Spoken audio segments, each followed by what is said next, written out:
근데 한 분이 모자르신 것 같습니다. 네, 은혜로운 찬양 감사합니다. 여러분 서로 축복하실까요? 네, 은혜 받으세요. 은혜 받으세요. 은혜 받으세요. 네, 은혜 받으세요.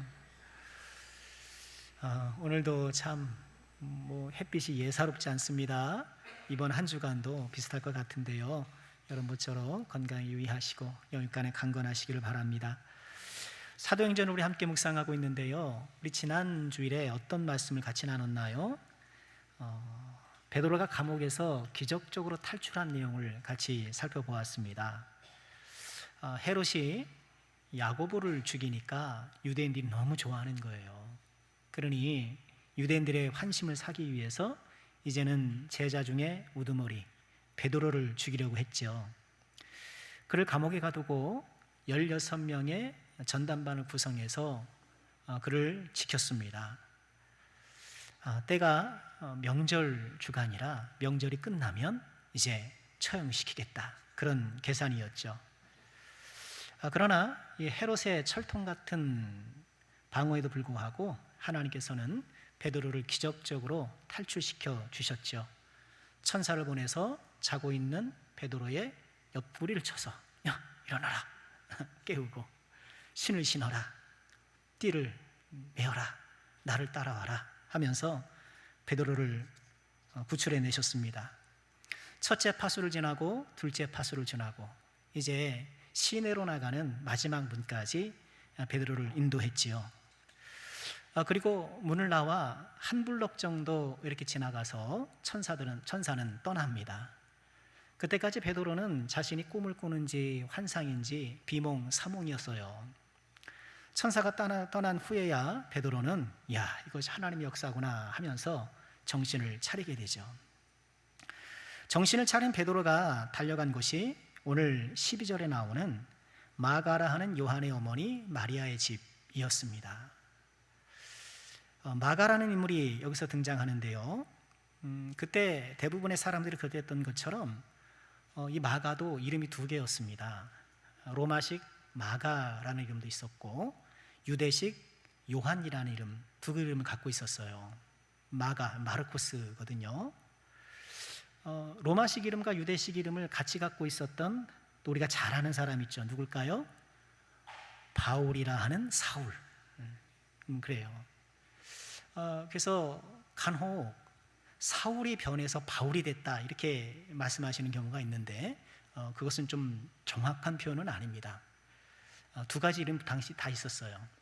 파울로스라는 이 로마식 이름은요, 낮은 자, 겸손한 자, 그런 뜻을 갖고 있다고 해요. 아직 교회 건물이 없던 시기였거든요. 그래서 성도들은 한 가정에서 모여서 예배를 드리고 기도를 했었는데 이 마가라 하는 요한의 어머니 마리아의 집이 바로 그런 예배 초소였던 것 같아요. 그리고 오늘 말씀의 내용을 보면 이 집의 규모가 제법 컸던 것 같아요. 왜냐하면 베드로가 대문을 두드리는데 로데가 나와서 확인을 하고 또 안으로 들어가서, 그렇죠? 그러니까 적어도 대문이 있고 또 안뜰이 있고 집으로 들어와야 되는 그런 구조니까 당시에 이 정도의 규모를 가지려면 그래도 제법 사회적 지위나 재물이 있는, 재력이 있는 그런 사람의 집이었다고 해요. 그러니 많은 성도들이 모이기에 적합했을 것입니다. 베드로를 위시한 많은 제자들이 이 집에서 즐겨 모였던 것 같고요. 그래서 베드로는 탈옥하자마자 이곳으로 찾아온 것이죠. 베드로가 도착했을 때 마리아의 집에서는 기도회가 한참 열리고 있었습니다. 우리가 읽은 것처럼 누군가 문을 두드려요. 로데, 장미라는 뜻인데 이 소녀가 나가보니까 목소리를 들으니 베드로예요. 아니 그럼 문을 열어줘야 되는데 너무 기쁜 나머지 문을 안 열어주고 안으로 들어가서 베드로가 왔어요, 사람들에게 알리는 거예요. 그랬더니 안에 있던 사람들이 어떻게 반응합니까? 야, 네가 어떻다? 미쳤다. 아니에요, 정말 베드로예요. 거듭 얘기하니까 그러면 그의 천사다 하면서 다 나와보니까 베드로였던 거예요. 사람들이 얼마나 놀랐을까요? 반가웠을까요? 다 놀라서 이렇게 반응하려고 하니까 베드로가 손짓으로 조용히 조용히 하라 그랬겠죠. 아마도 베드로가 사라진 걸 보고 이제 군병들이 추격했을 것이고, 추격하는 군병들이 가장 먼저 찾아갈 곳이 이 초소 아니겠습니까? 잘 알려진 곳이었을 테니까. 그래서 베드로는 손짓으로 조용히 하라고 하고, 자, 교회 야고보에게, 여기서 야고보는 그 돌아가신 야고보가 아니라 예수님의 동생 야고보예요. 야고보와 형제에게 내가 풀려났다고 얘기해 주시오. 그러면서 다른 곳으로 피신을 하는 그런 내용이에요. 자, 베드로가 마리아의 집에 도착했을 때 우리가 살펴본 것처럼 거기 모인 성도들은 함께 기도하고 있었죠. 이렇게 교회와 성도가 기도하고 있다는 내용은 앞서 5절에서도 언급했었어요. 5절 말씀 보면 이에 베드로는 옥에 갇혔고 교회는 그를 위해 간절히 하나님께 기도했다. 이미 5절에도 기도했다고 말씀하는데 12절에서도 기도하고 있다 또 얘기를 해요. 반복은 뭐다? 강조다. 그죠?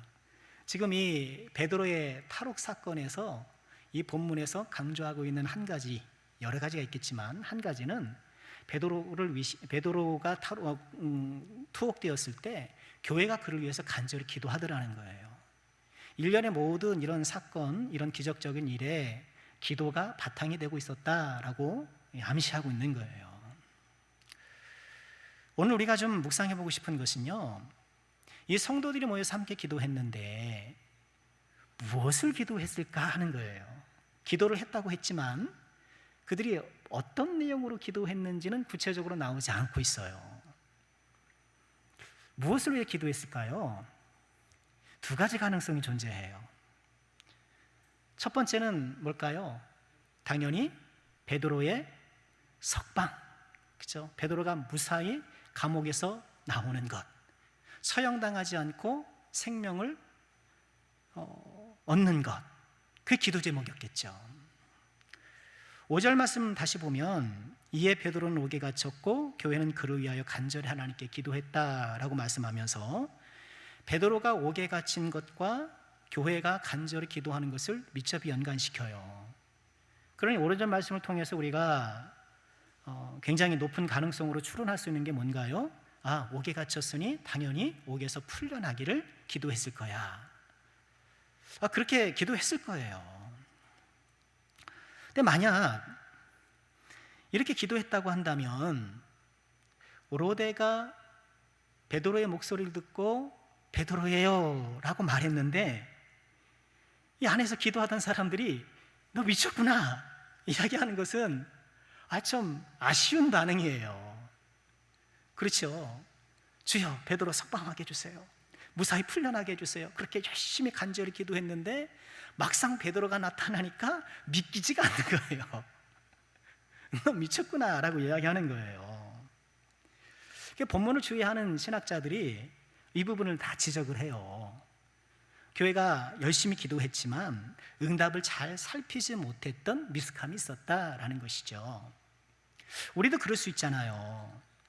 내가 열심히 기도는 하는데 하나님께서 어떻게 그 기도에 응답해 주시는지 기대를 많이 갖지 못하고, 그죠? 어떻게 역사하시는지 관찰하지 않는 경우가 있을 수 있어요. 오래된 기도 제목이 그럴 수 있어요. 떠나서 기도하는 거예요. 떠나서 기도하는 거예요. 물론 하나님께서 우리에게 응답하실 때는 오랜 시간, 오랜 기도를 해야 되는 경우도 있긴 하지만 그것이 우리가 어떤 기대감을 갖지 않아도 되는 것은 아니잖아요. 우리가 하나님께 기도할 때는 하나님께서 어떻게 응답해 주실까 기대하고 또 기다리는 것이 필요하죠. 기도, 기대, 기다림. 요 기도에 연관된 세 가지 중요한 동사잖아요. 자, 이 함께 모여서 기도했던 성도들은 이처럼 베드로의 석방을 위해서 기도했을 가능성이 있어요. 두 번째 가능성이 있어요. 그것은 베드로의 믿음의 승리를 위해서 기도하는 거예요. 자, 우리가 읽은 이 12장은 헤롯 대왕의 손자인 헤롯 아그리빠가 교회를 박해하는 것으로 시작하잖아요. 우리 1절 말씀 보실까요? 그때 헤롯 왕이 손을 들어 교회 중에서 몇 사람을 해하려 했다. 요한의 형제 야고보를 칼로 죽였다. 야고보. 요한과 야고보는 세베대 아들이잖아요. 형제잖아요. 그래서 예수님이 계실 때 이 요한과 야고보의 엄마가 두 아들의 손을 딱 잡고 예수님께 찾아갔어요. 예수님, 제 두 아들을요 하나님 나라의 오른편 왼편 좌우 정승 삼아주세요. 그때 야고보란 말이에요. 그때 예수님께서 그러셨어요. 너희가 내가 마실 잔을 마시겠으나 우편 좌편에 누가 함께 해주실지는 하나님 알고 계신다. 예수님 말씀처럼 야고보도 예수님이 마셨던 고난의 잔, 순교의 잔을 야고보도 마시게 되는 셈이죠.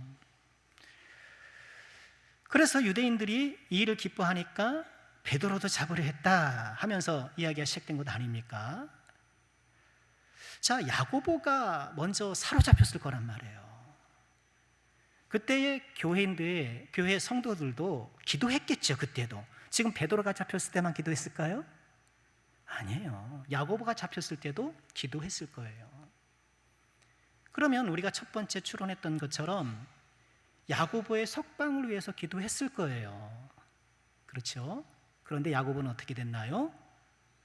그 기도와는 달리, 기대와는 달리 순교했잖아요.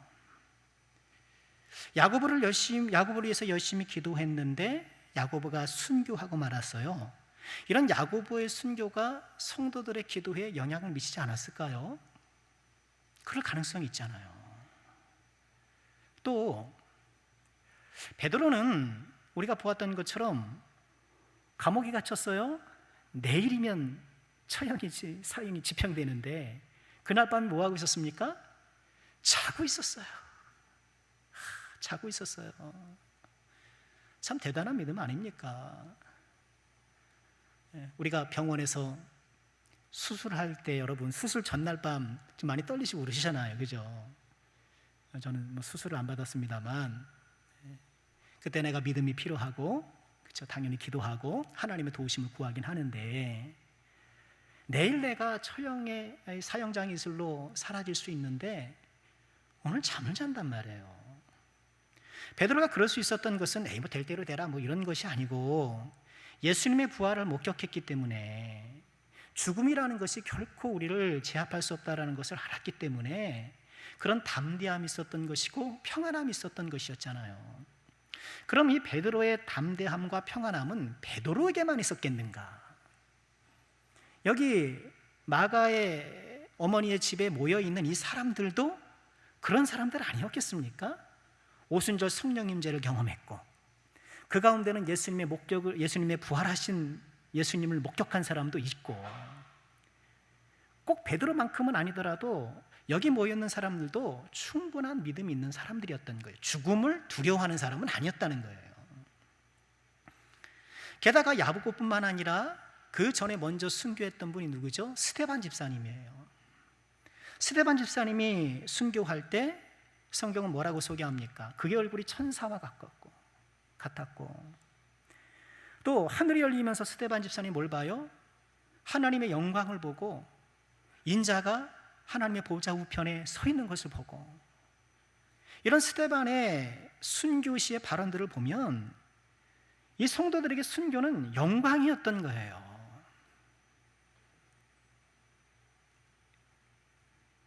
이런 여러 가지 이들이 가졌던 믿음, 상황들을 고려해 볼 때 지금 이 집에서 모여 기도하고 있는 사람들이 기도했을 가능성 있는 제목은 베드로가 순교하더라도 끝까지 믿음을 지키는 것. 어쩌면 여기 성도들은 베드로가 야고보처럼 순교할 가능성이 높다고 생각했을는지도 몰라요. 그렇기 때문에 끝까지 믿음을 지키도록 기도했을 가능성도 상당해요. 특히 15절을 보면 재밌어요. 15절 보실까요? 같이 읽어보죠. 시작.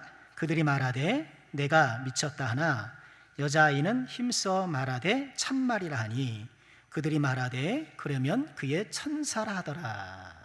천사다 이렇게 말해요.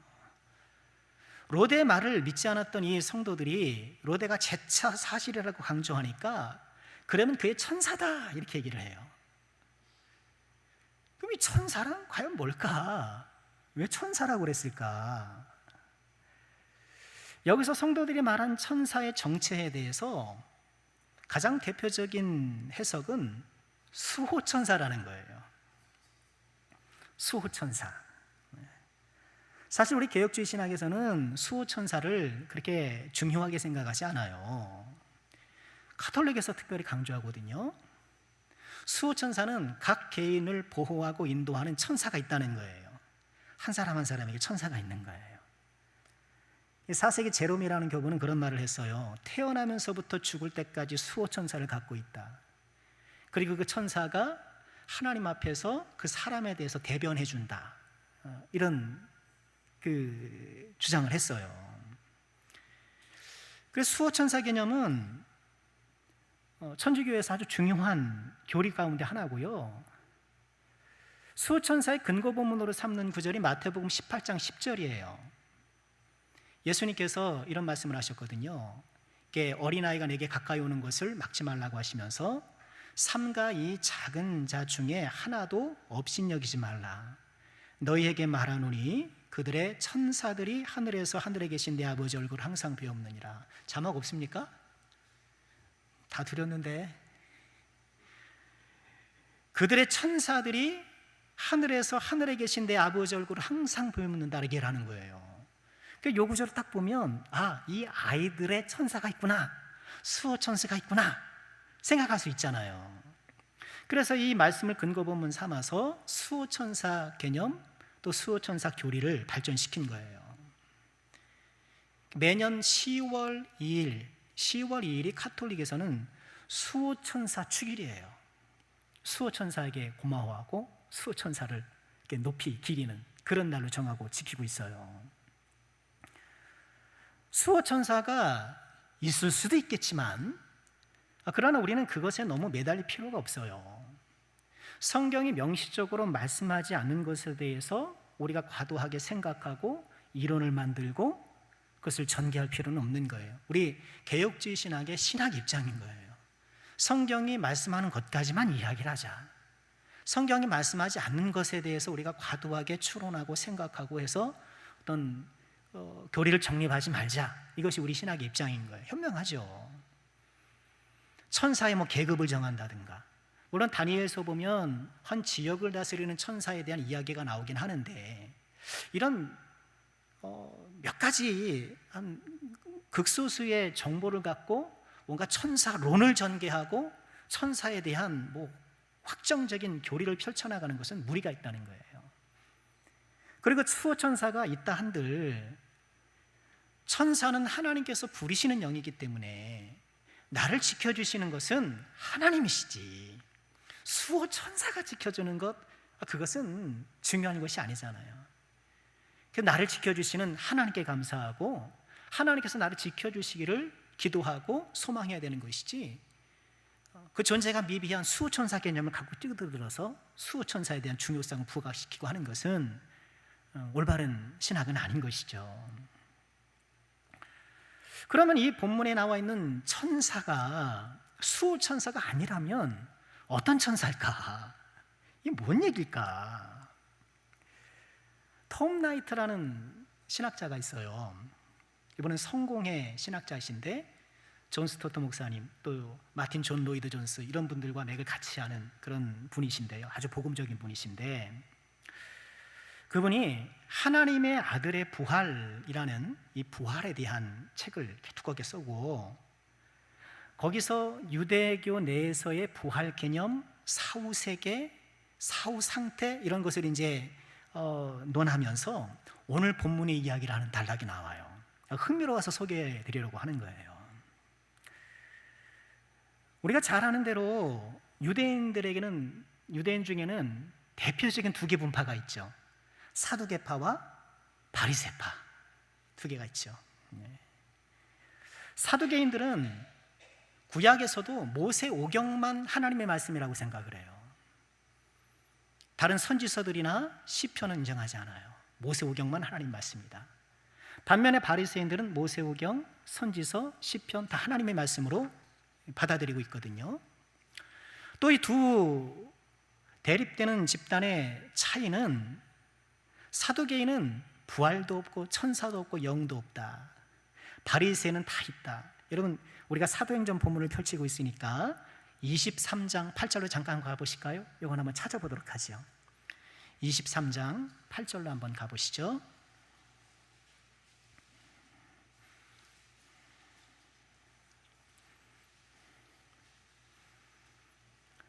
찾으셨나요?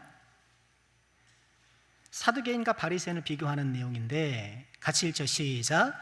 이는 사두개인은 부활도 없고 천사도 없고 영도 없다 하고 바리새인은 다 있다 합니다. 그래서 이 말씀 보면 사두개인들은 부활도 없어, 날아다니고 하나님의 그 명령을 수행하는 천사 같은 존재도 없어, 영도 없어, 이렇게 주장하는 것처럼 보여요. 그런데 방금 말씀드린 톰 나이트라는 신학자는 사두개파가 천사와 영도 부정한다라고 이렇게 단편적으로 이야기하는 것은 문제가 있다, 이렇게 얘기를 해요. 왜냐하면 사두개인들은 모세오경만 성경으로 인정한다 그랬잖아요. 여러분 모세오경에 천사가 나와요, 안 나와요? 나와요, 안 나와요? 나와요. 아브라함에게 방문했던 사람이 누구예요? 천사예요. 그리고 소돔성에서 롯의 가족을 구출하러 갔던 사람도 누구예요? 그 존재도 천사란 말이에요. 아니, 모세오경에 버젓이 천사가 나오는데 천사를 부정한다라고 이야기하는 것은 앞뒤가 안 맞는 거 아니냐는 거예요. 맞죠? 바른 지적이죠. 그러니 사두개인들이 부활도 없고 천사도 없고 영도 없다 할 때 이 천사와 영은 우리가 흔히 생각하는 그 천사나 영혼이 아니라 다른 개념일 거라는 거예요. 그리고 그 다른 개념이란 다름 아닌 바리새파가 주장하는 부활 개념에서 온 것이다, 이렇게 얘기를 해요. 이건 좀 어렵지만. 자, 그러면 바리새인들은 어떤 부활을 믿었는가? 여러분, 바리새인들도 부활을 믿었어요. 바리새 신앙에도 부활이 있단 말이에요. 뭐 있잖아요. 부활이 있다 그랬잖아요, 성경에서도. 그런데 바리새인들의 부활은 마지막 때에 모든 사람이 부활한다는 거예요. 그건 얼핏 우리 기독교 부활관과도 유사하잖아요. 비슷하단 말이에요.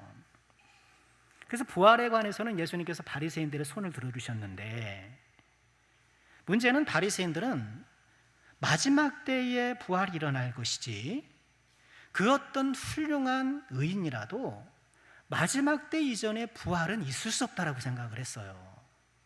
아브라함이 됐든 야곱이 되었든 모세가 되었든 사무엘이든 다윗이 되었든 기라상 같은 그 구약 성경의 인물이라 하더라도 마지막 때에 부활하는 것이지 그 전에 부활은 있을 수 없다. 그런데 예수님 당시 바리새인들은 자신들이 살았던 시대가 마지막이라고 생각했나요? 아니거든요. 마지막 때가 아직 안 왔다고 생각했거든요. 그런데 이 기독교인들이 예수님이 부활했다고 얘기하고 다니니 말도 안 된다고 생각했던 거예요. 자신들의 부활관의 입장에서 보면 기독교가 주장하는 예수님의 부활은 말도 안 되는 거예요. 예수님이 아브라함보다 더 높단 말이야? 예수님이 다윗보다 더 높단 말이야? 그들은 믿지 않았으니까 있을 수 없는 얘기라고 생각했던 거예요. 이런 바리새인들의 부활관이 드러나고 있는 또 하나의 성경 구절이 요한복음 11장이에요. 여러분, 나사로가 죽으니까 예수님께서 지체하시면서 가시잖아요. 갔더니 벌써 장사가 진행되고 있었잖아요. 요한복음 11장 23절에 보면 예수님께서 슬퍼하고 있는 마르다에게 이런 말씀을 하세요. 예수께서 이르시되 내 오라비가 다시 살아나리라. 이거 자막이 없습니다. 잘 들으세요. 내 오라비가 다시 살아나리라. 그랬더니 마르다가 이렇게 얘기를 해요. 마르다가 이르되 마지막 날 부활 때에는 다시 살아날 줄 내가 압니다. 이렇게 얘기를 해요. 그래서 요 마르다의 말만 놓고 보면 기독교적인 부활관을 갖고 있는 것처럼 보이는데, 근데 이어서 예수님께서 뭐라고 말씀하시냐? 마지막 날이 아니라는 거예요. 나를 믿는 자는 죽어도 살겠고 무릇 살아서 나를 믿는 자는 영원히 죽지 아니라고 말씀하시면서 그 부활이 마지막 때의 부활만이 아니라 예수님이 부활하실 것을, 예수님이 부활이라고 예수님께서 말씀을 하신 거예요.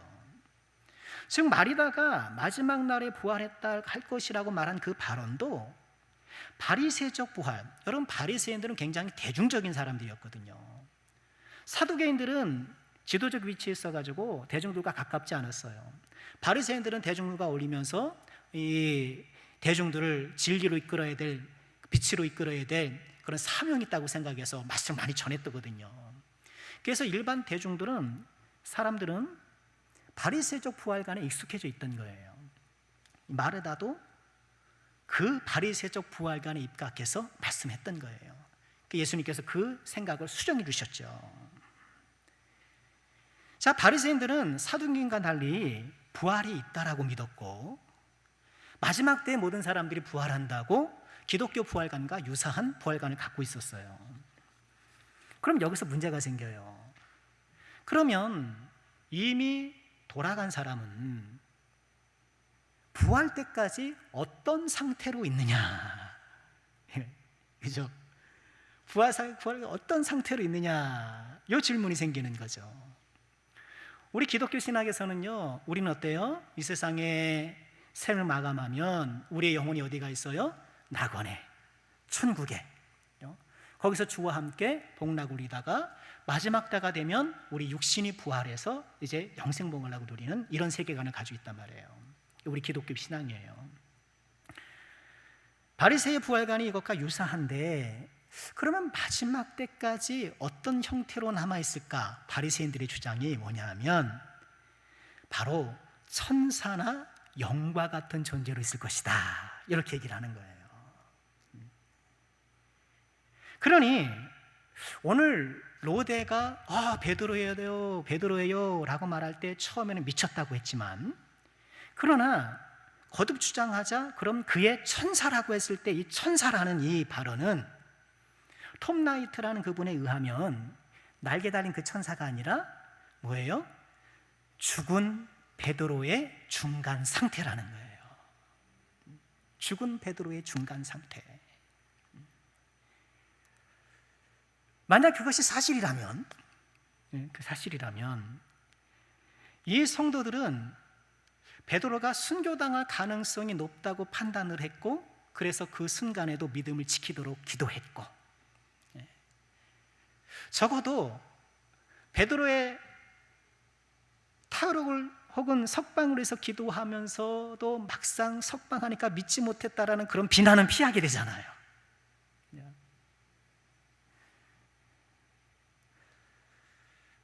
어떤 기도 제목이 이 성도들의 기도의 제목이었는지는 확실히 알 수는 없어요. 베드로의 석방 1번이었는지, 베드로가 끝까지 믿음을 지키기를 위해서 기도했는지, 두 개 다였는지. 그런데 이들의 기도를 통해서 우리가 교훈 삼아야 될 것은 무엇일까요? 감옥이라는, 투옥이라는 이런 고난 상황 가운데서 우린 어떤 기도를 해야 될까? 첫 번째는 우리가 추론했던 그 첫 번째 기도 제목처럼 주여 이 고난을 벗어나게 해주세요. 이 질병이라는 고난에서 해방되게 해주세요. 나의 불안한 미래, 나의 이 힘겨운 삶에서 저를 좀 건져주세요. 우리는 그런 기도를 해야 돼요. 그러나 또 하나 우리가 잊지 말아야 될 기도는 뭘까요? 주님, 어떤 감옥 같은 고난에서도 믿음을 잃지 않게 해주세요. 제가 믿음을 지키게 해주세요. 우리가 이 기도를 놓치면 안 되는 거예요.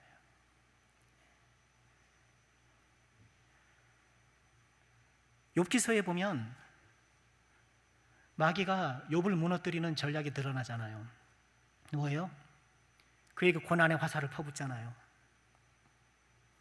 고난의 화살을 퍼부어서 그의 생활을 무너뜨리고 그의 가정을 무너뜨리고 그의 건강을 무너뜨리고 마지막으로 무너뜨리고 싶었던 게 뭐예요? 그의 믿음을 무너뜨리는 거예요. 오늘날 우리에게 다가오는 고난도 마찬가지예요. 우리의 가정을 치고 우리의 관계를 치고 우리의 건강도 치고 우리의 경제 상황도 흔들리게 하고 그리고 마지막으로 무엇을? 우리의 믿음을 무너뜨리려고 하는 거예요. 그런 전략을 우리가 간파했다고 한다면 오늘 이 성도들이 기도했던, 아니 적어도 기도했을 것이라고 우리가 강력하게 추정하는 이 두 가지 기도 제목을 우리가 놓치지 말아야 돼요. 주여, 고난을 이겨내게 해주세요. 그리고 고난 가운데서도 결코 믿음을 잃지 않게 해주세요. 끝까지 믿음을 지키게 해주세요. 지금 어떤 감옥 같은 상황이 여러분을 옥죄고 있습니까? 여러분을 힘들게 하고 어렵게 하고 있습니까?